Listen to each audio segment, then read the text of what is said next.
आदि में शब्द था, शब्द ईश्वर के साथ था। शब्द के द्वारा ईश्वर ने सब कुछ बनाया।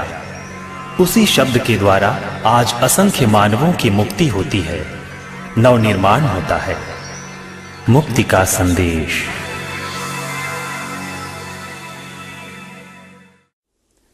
मेरे प्रिय मित्रों, बार बार इस कार्यक्रम के द्वारा आपको प्रभु के वचनों को सुनने का मौका मिल रहा है, और जितना हम प्रभु के वचनों को सुनते हैं, हमें प्रभु के मार्ग और प्रभु के विचार प्राप्त होते हैं। प्रभु अपने वचन में कहते हैं कि मेरे विचार और तुम्हारे विचार, मेरे मार्ग और तुम्हारे मार्ग एक दूसरे से अलग है और दूर है। लेकिन जब हम बार बार प्रभु के वचनों को सुनते हैं तो प्रभु के विचार और प्रभु के मार्ग हमारे समझ में आ जाते हैं, और इस प्रकार हम प्रभु के मार्ग पर चलना सीखते हैं। हमें मार्कुस के सुसमाचार के अध्याय 12 में उसकी शुरुआत से एक सुंदर दृष्टांत पढ़ने को मिलता है। प्रभु यीशु ने एक सुंदर दृष्टांत सुनाया। एक धनी व्यक्ति था, उसने एक सुंदर दाखबारी बनवाई और उसके चारों ओर घेरा बनवाया, रस कुंड बनवाया और एक ऊंचा मचान बनवाया, और उसके बाद उस दाखबारी को कुछ आसामियों के हाथों में पट्टे पर देकर वो परदेश चला गया। जब अंगूर का मौसम आया तो उसने एक नौकर को आसामियों के पास भेजा ताकि वो फसल का अपना हिस्सा वसूल करे। लेकिन दृष्टांत में पढ़ते हैं कि उन आसामियों ने उस नौकर को मारा पीटा और खाली हाथ वापस किया। उस व्यक्ति ने फिर एक बार एक और नौकर को भेजा, उसके साथ भी लोगों ने वैसा ही किया। कई नौकरों को उनके पास भेजा, उन सभी नौकरों के साथ उन आसामियों ने वैसा ही किया। और अंत में उस मालिक ने सोचा कि मैं अपने ही पुत्र को भेजूंगा और वे मेरे पुत्र का सम्मान करेंगे। लेकिन जब पुत्र आसामियों के पास आया तो आसामियों ने आपस में कहा कि ये उसका वारिस है, चलो हम इसको मार डालें। और उन्होंने उसे मार डाला और उस दाखबारी के बाहर फेंक दिया। उस दाखबारी का मालिक क्या करेगा? वो आएगा और उन आसामियों का सर्वनाश करेगा और उस दाखबारी को अन्य लोगों के हाथ में सुपुर्द कर देगा। एक बहुत सुंदर दृष्टांत है, इसके गहरे अर्थ हैं, लेकिन यहां पर मैं एक बात उठाना चाहता हूं। उस मालिक ने उस दाखबारी से अपने फसल के हिस्सा के लिए नौकरों को भेजा। मेरे प्रिय मित्रों, सुंदर दृष्टांत है। इस दृष्टांत के द्वारा प्रभु हमसे एक बात स्पष्ट बताते हैं, हमारा जीवन ईश्वर का दान है और इस पर ईश्वर का हक है, अधिकार है। हमारा ये जीवन, हमारी उम्र, हमारा एक एक पल, हमारे ये शरीर, हमारी प्रतिभाएं, हमारी शक्तियां और हमारे पास जो कुछ है, हमारा धन संपत्ति, सब कुछ ईश्वर की देन है, इसमें दो राय तो नहीं है। और मेरे प्रिय मित्रों, इन सब चीजों पर ईश्वर का अधिकार है, हक है। कुछ दिन पहले एक नवयुवक आश्रम में आया था। पेशे से वो इंजीनियर है और उसे अपने प्रदेश में, अपने राज्य में इंजीनियरिंग में फर्स्ट रैंक मिला था और उसे कई अच्छी अच्छी नौकरियां मिली थी, लेकिन उन कार्यों को करने के लिए उसके अंदर क्षमता की कमी थी। कुछ दिन कार्य करने के बाद वो ठंडा पड़ जाता था, उसके अंदर किसी प्रकार की नकारात्मक भावनाएं आती थी और नौकरी छोड़कर चला जाता था। अब उसको एक और नई नौकरी मिली है और नौकरी शुरू करने से पहले उसके दिल में एक बात आई, क्यों ना हम आश्रम जाएं और अपने दुख को प्रभु के और वहां के लोगों के सामने बताएं। वो जवान लड़का आया, कई दिन यहां पर प्रार्थना में बिताया, कई लोगों से सलाह ली और अंत में मेरे पास आया। उसकी सारी बातें मैंने सुनी। उसकी समस्या क्या है? अचानक उसके दिल में एक तरह का तड़पन शुरू होता है, धड़कन शुरू होता है और वो बेचैन हो जाता है और इसलिए वो डॉक्टर के पास चला जाता है, किसी साइकियाट्रिस्ट के पास चला जाता है, दवा ले लेता है। दवा खरीदने के तुरंत बाद उसके दिल में यह बात आ जाती है कि मैं आगे किस तरह से बढ़ूंगा, ये दवा नहीं खाऊंगा। एक या 2 बार खा लेता है, उसके बाद रोक देता है। इस प्रकार कई डॉक्टरों के पास वो गया है और उसकी समस्या मिटी नहीं। सारी बातें सुनने के बाद मैंने उस नवयुवक से कहा, ईश्वर ने तुम्हें बहुत कुछ दिया, तुम्हें बुद्धि दी, पढ़ने की क्षमता दी, पढ़ने का मौका दिया और पूरे प्रदेश में तुम्हें फर्स्ट रैंक दिया। अब मैं तुमसे एक सवाल करना चाहता हूं, तुमने ईश्वर को क्या दिया है? What did you give to God? मेरे प्रिय मित्रों, मैं सोचता हूं कि हर मनुष्य के सामने यह सवाल है, तुमने ईश्वर को क्या दिया है? मैंने उस नवयुवक से कहा, प्रभु ने तुमको मारा है, पीटा है, हल्की डंडे से, हल्की छड़ी से। तुम्हें दुख दिया है ताकि तुम बैठकर इस बात पर गौर करो कि मैंने उस ईश्वर को क्या दिया है जिसने मुझे इतनी सारी कृपाएं दी है। मैंने उससे कहा, आज से तुम ईश्वर को देना सीखो। ईश्वर ने तुम्हें 24 घंटे दिए हैं, उसमें से कुछ समय ईश्वर के लिए निकालो, धन्यवाद के लिए, आराधना के लिए समय निकालो। ईश्वर ने तुम्हें पैसा दिया है, धन दिया है, उसमें से ईश्वर के लिए, ईश्वर के राज्य के लिए निकालो। इस दुनिया में बहुत सारे लोगों को धन की आवश्यकता है, बहुत सारे गरीब हैं, बहुत सारे पीड़ित हैं, उनके लिए अपनी आय से कुछ निकालो, तुम देखोगे तुम्हारी समस्या मिट जाएगी। मलाकी के ग्रंथ के अध्याय 3 उसके वाक्य 8 से 11 तक प्रभु कहते हैं कि तुम मुझे ठग रहे हो और तुम मुझसे पूछोगे कि तुम कैसे मुझे ठग रहे हो। मैं तुम्हें बताऊंगा, दशमांश कहां है, तुम्हारा दशमांश कहां है। तुम पर और तुम्हारे देश पर अभिशाप लगा है, तुम दशमांश ले आओ और इस बात में तुम मुझे परख लो। बहुत सुंदर बात है। प्रभु कहते हैं तुम दशमांश ले आओ और इस बात में मुझे तुम परख लो। मैंने कई ऐसे लोगों को देखा है जो ईश्वर के राज्य के लिए, ईश्वर के कार्य के लिए अपनी आय से दशमांश देते हैं। कई लोगों को मैं जानता हूं, सैकड़ों लोग ऐसे करते हैं। सैकड़ों विश्वासी अपनी आय से दशमांश यानी 1/10वां हिस्सा प्रभु के राज्य के विस्तार के लिए निकालते हैं और उसे दान में दे देते हैं। कुछ दिन पहले मुझे एक नारी के बारे में पढ़ने को मिला। बिहार में एक छोटे से कस्बे के पास वो कोयला बेचती थी, टोकरियों में कोयला बेचती थी। बहुत कम आय होती थी, लेकिन उसमें से वह पटना के एक केंद्र में प्रभु के लिए, प्रभु के कार्य के लिए दशमांश दिया करती थी। और आज वो नारी एक बहुत बड़ा गोदाम चलाती है। एक मित्र हैं मेरे जो बाइबल वितरण में मेरी मदद कर रहे थे और उस मित्र ने मुझसे कहा कि मैंने ईश्वर को 1 करोड़ दिया और ईश्वर ने मुझे 7 करोड़ दिया।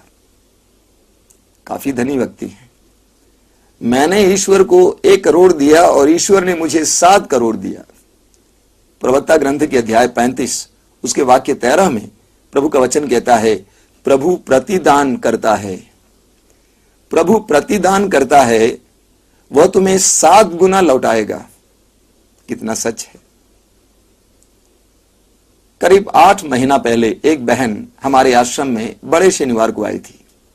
हर महीने के बड़े शनिवार अर्थात सेकंड सैटरडे को, दूसरे शनिवार को आश्रम में बहुत बड़ी संख्या में लोग सत्संग में भाग लेने के लिए आते हैं।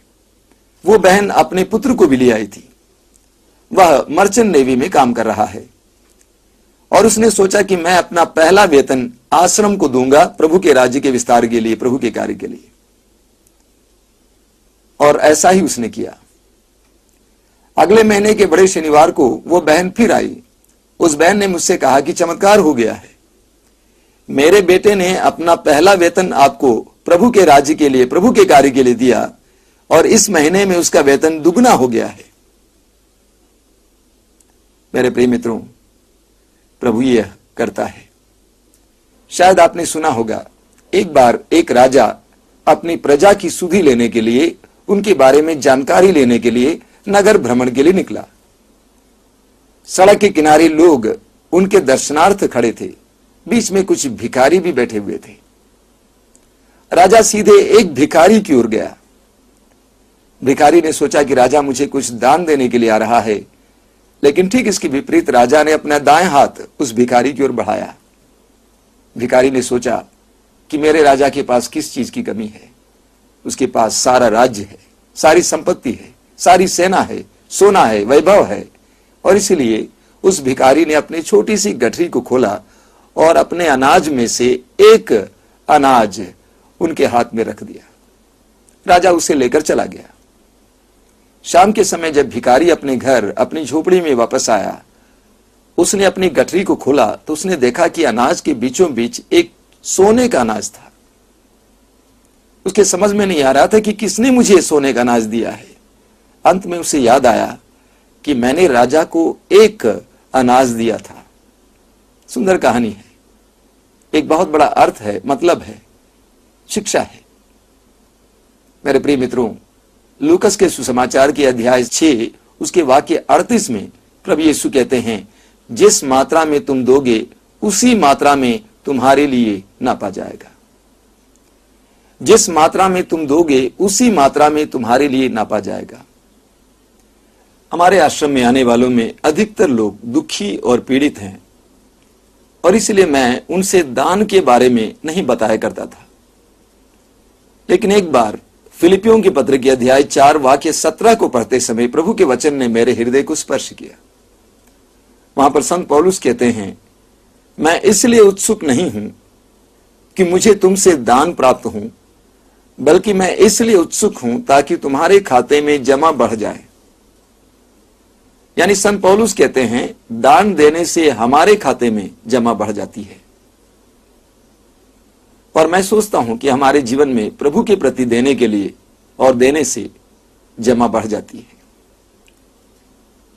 और उस समय से मैं अपने लोगों को दान के बारे में बताने लगा। पिछले 2 वर्षों से 40 के दौरान हमने लोगों को प्रेरित किया कि प्रतिदिन जो अनाज भोजन के लिए, पकाने के लिए आप डालते हैं, उसमें से एक मुट्ठी निकालें और हर शुक्रवार को उसको इकट्ठा करके आश्रम में ले आवे। आप विश्वास कीजिएगा, 200 से भी ज्यादा गरीब से गरीब परिवार 40 के पूरे अवसर पर अच्छी तरह खा पाते हैं उस छोटे से दान से। मैंने देखा कि लोगों के दिल में और हृदय में वो दान देने के लिए बहुत उत्सुकता थी। कुरिन्थियों के दूसरे पत्र के अध्याय 9 उसके वाक्य 7 में प्रभु का वचन कहता है, ईश्वर प्रसन्नता से देने वाले को प्यार करता है। ईश्वर प्रसन्नता से देने वाले को प्यार करता है। मत्ती के सुसमाचार के अध्याय 6 उसके वाक्य 33 में प्रभु यीशु कहते हैं, तुम सबसे पहले ईश्वर का राज्य और उसकी धार्मिकता की खोज में लगे रहो, बाकी चीजें तुम्हें यूं ही मिल जाएंगी। बहुत सुंदर वचन है और हम सबको इसका अनुपालन करना चाहिए। करीब 2 वर्ष पहले एक भाई केरल से मुझे फोन पर बुलाए और उन्होंने अपना परिचय सुनाया। उन्होंने कहा कि मेरा नाम है जेम्स और मैं गल्फ में काम करता था। मैंने वहां पर काम करते हुए बहुत धन इकट्ठा किया, लेकिन उस समय मैं ईश्वर पर विश्वास नहीं करता था और मेरा सारा धन धीरे धीरे मैंने खो दिया और मैं खाली हाथ अपने घर वापस आया। अपने घर को चलाना, परिवार को चलाना मेरे लिए कठिन हो गया था। ऐसी परिस्थिति में जब मैं बहुत ज्यादा निराश हुआ था, मेरे पड़ोसी मुझे एक साधना केंद्र ले गए और उस साधना केंद्र में मैं यीशु को पाया और यीशु को पाने के बाद मुझे वो सब कुछ वापस प्राप्त हुआ जो मैंने गंवा दिया था। और उस भाई ने कहा कि मैं आपको इसलिए बुलाया हूं, इसलिए मैं आपसे बात करना चाहता हूं क्योंकि मैं एक शिपिंग कंपनी खोलना चाहता हूं और मैं चाहता हूं कि आप मेरे लिए प्रार्थना करें। मैं इसलिए कंपनी नहीं खोल रहा हूं ताकि मैं अपने बच्चों के लिए ढेर सारा धन इकट्ठा करूं, बल्कि मैं इसलिए कंपनी खोल रहा हूं ताकि इसके द्वारा मुझे जो धन प्राप्त होगा वो ईश्वर के राज्य के विस्तार के लिए मैं इस्तेमाल करूंगा। कितना सुंदर साक्ष्य है, कितनी बड़ी बात है। ईश्वर प्रसन्नता से देने वाले को प्यार करता है। और मेरे प्रिय मित्रों, प्रभु का वचन कितना सत्य है कि प्रभु कहते हैं, प्रभु का वचन कहता है, प्रभु प्रतिदान करता है और वो तुम्हें 7 गुना लौटाएगा। राजाओं के पहले ग्रंथ की अध्याय 17 में हमें इसका एक बहुत सुंदर उदाहरण मिलता है। राजाओं के ग्रंथ की अध्याय 17 में हम पढ़ते हैं कि समूचे इस्राएल में अकाल पड़ा हुआ था। किसी के पास कोई अनाज नहीं था, काफी लोग मर रहे थे। ऐसी परिस्थिति में ईश्वर ने अपने चुने हुए नबी एलिया से कहा कि तुम सीदोन के सरफ्ता नगर में चले जाओ और वहां पर मैंने एक विधवा को आदेश दिया है ताकि वो तुम्हारे लिए भोजन का प्रबंध करे। नबी एलिया प्रभु के आदेश का पालन करते हुए सीदोन के सरफ्ता नगर में पहुंच जाता है। नगर के फाटक के पास पहुंचने पर नबी एलिया ने देखा कि एक नारी, वृद्ध नारी, लकड़ियां बटोर रही हैं। नबी एलिया ने उससे कहा कि सुनो, मेरे लिए पीने के लिए कुछ जल ले आओ। वो नारी जल लाने के लिए चली गई। एलिया ने फिर पुकार कर कहा, सुनो, मेरे लिए कुछ रोटियां भी ले आना। वो विधवा एलिया के पास वापस आती है और वो उससे कहती है, सुनिए, आपके ईश्वर की कसम, मेरे पास कुछ नहीं है। मेरा एक बेटा है, हमारे पास एक मुट्ठी आटा है और कुप्पी में थोड़ा सा तेल है। मैंने निर्णय लिया कि मैं उसे पकाऊंगी, स्वयं खाऊंगी और अपने बेटे को खिलाऊंगी, उसके बाद हम दोनों मर जाएंगे। नबी एलिया ने कहा, जैसे तुमने सोचा वैसा ही करो, लेकिन उससे पहले तुम मेरे लिए रोटी पका के ले आओ। उस विधवा ने एलिया की उस बात को मान ली। उसने नबी एलिया को रोटी पकाकर खिलाया। जब वो वापस गई, जिस बर्तन से आटा लिया गया था, जिस कुप्पी से तेल लिया गया था, वो दोनों भरे हुए थे। ईश्वर प्रतिदान करता है मेरे प्रिय मित्रों। ईश्वर प्रतिदान करता है और ईश्वर प्रसन्नता से देने वाले को प्यार करता है। हमें मार्कुस के सुसमाचार के अध्याय 12 में एक दूसरी विधवा के बारे में पढ़ने को मिलता है। सुसमाचार में हम पढ़ते हैं कि प्रभु यीशु यरूशलेम मंदिर में उस जगह पर बैठ गए जहां पर लोग खजाने में दान डाल रहे थे। लोग खजाने में सिक्के डाल रहे थे। कई लोग सिक्के डाले, लेकिन प्रभु ने देखा कि एक कंगाल विधवा, एक गरीब औरत 2 अधेले अर्थात 1 पैसा डाल रही थी। प्रभु ने शिष्यों को पास में बुलाया और उनसे कहा कि इस विधवा ने सबसे ज्यादा दान दिया है। मेरा ख्याल है कि शिष्य समझ नहीं पाए, इसलिए प्रभु यीशु ने उनको समझाने के लिए कहा, बाकी लोगों ने अपनी समृद्धि से डाला, लेकिन इस विधवा ने अपनी तंगी में रहते हुए अपने पास जो कुछ था वो ईश्वर के इस खजाने में डाल दिया है। मेरे प्रिय मित्रों, ईश्वर के पुत्र ने उस विधवा के दान को देखा और वो क्या करेगा? प्रतिदान करेगा। अभी मुझे याद है, 5 साल पहले की घटना है। एक दिन एक भाई सुबह के समय आश्रम में अपना दर्द लेकर आए। उस भाई ने कहा कि मेरी पत्नी अस्पताल में भर्ती की गई है, उसका ऑपरेशन हुआ है, लेकिन उसको डिस्चार्ज करवाने के लिए उस भाई के पास पैसा नहीं था और वो कई लोगों से दान मांग रहा था। मैं उस भाई को जानता था, इसलिए मेरे मित्र पुरोहित से मैंने कहा कि उसे कुछ पैसा दे दे। उन्होंने पूछा कि मैं कितना दूं? मैंने कहा कि आप 500 दीजिए, प्रभु हमें प्रतिदान करेगा, प्रभु हमें वापस देगा। उसी दिन शाम को कुछ लोग हमसे मिलने आए और उनमें से एक बहन ने एक लिफाफा मेरे हाथ में रखा। जब मैंने खोल के देखा तो मैंने देखा कि वो 5000 रुपए थी। मैंने अपने मित्र पुरोहित के हाथ में रखा और उनको याद दिलाया, क्या मैंने ये नहीं कहा था कि जिस मात्रा में हम देंगे उसी मात्रा में प्रभु हमें वापस देगा। कुरिन्थियों के दूसरे पत्र के अध्याय 9 उसके वाक्य 6 में संत पौलुस कहते हैं, इस बात का ध्यान रखें, जो कम बोता है वो कम लूटता है और जो अधिक बोता है वो अधिक लूटता है। एक महत्वपूर्ण वचन है, जो कम बोता है वो कम लूटता है और जो अधिक बोता है वो अधिक लूटता है। जब हम प्रभु के लिए और प्रभु की जनता के लिए दान देने में उत्सुक रहते हैं, प्रभु हमें भी वापस देता है। मेरे प्रिय मित्रों, आप अपने जीवन के उन घटनाओं को याद कीजिए जहां भी आपने दूसरों को दान दिया है, प्रभु के लिए दान दिया है, तो आपको इस बात का ख्याल होगा कि उन क्षणों में प्रभु ने आपको आशीर्वाद दिया है। जो कम बोता है कम लूनता है, जो अधिक बोता है वो अधिक लूनता है। मेरे प्रिय मित्रों, हमारे जीवन की हर एक पहलू पर ईश्वर का अधिकार है, ईश्वर का हक है, और हमारा यह कर्तव्य है कि हम ईश्वर को हर पहलू से दशमांश दें। हमें ईश्वर ने धन दिया है, उसमें से ईश्वर को दे। हमें ईश्वर ने समय दिया है, उसमें से ईश्वर को दे। हमें ईश्वर ने प्रतिभाएं दी हैं, उसमें से ईश्वर को दे। आइए प्रार्थना करें। मैं आपसे अनुरोध करूंगा, इस समय अपनी आंखें बंद रखें और आंखें बंद करके अपने जीवन में ईश्वर के द्वारा दिए गए हर एक वरदान को ईश्वर के हाथों में सौंप दें, समर्पित कर दें। आपके शरीर के लिए ईश्वर को धन्यवाद दीजिए, इंद्रियों के लिए धन्यवाद दीजिए, जीवन के वरदान के लिए धन्यवाद दीजिए, आपके घर के लिए धन्यवाद दीजिए, परिवार के लिए धन्यवाद दीजिए, धन संपत्ति के लिए धन्यवाद दीजिए, प्रतिभाओं के लिए, गुणों के लिए धन्यवाद दीजिए, धंधे के लिए धन्यवाद दीजिए, नौकरी के लिए धन्यवाद दीजिए। एक एक बात को इस समय प्रभु के हाथ में समर्पित कीजिए। प्रभु से कहिए कि ये प्रभु, ये सारे दान तेरे हैं, ये सारी चीजें तुझसे आती हैं। मैं आज स्वीकार करता हूं, इन सारी चीजों पर तेरा हक है। मैं तेरे हक को छीनना नहीं चाहता हूं, मैं तेरे हक को वापस देना चाहता हूं। मुझे प्रार्थना करना सिखाइए। दिए गए उस समय से, मुझे प्राप्त समय से तुझे समर्पित करने के लिए मुझे मौका दीजिए, मुझे कृपा दीजिए। समर्पित कीजिए, सब कुछ प्रभु के हाथ में समर्पित कीजिए। मैं आपके लिए समय प्रार्थना करना चाहता हूं।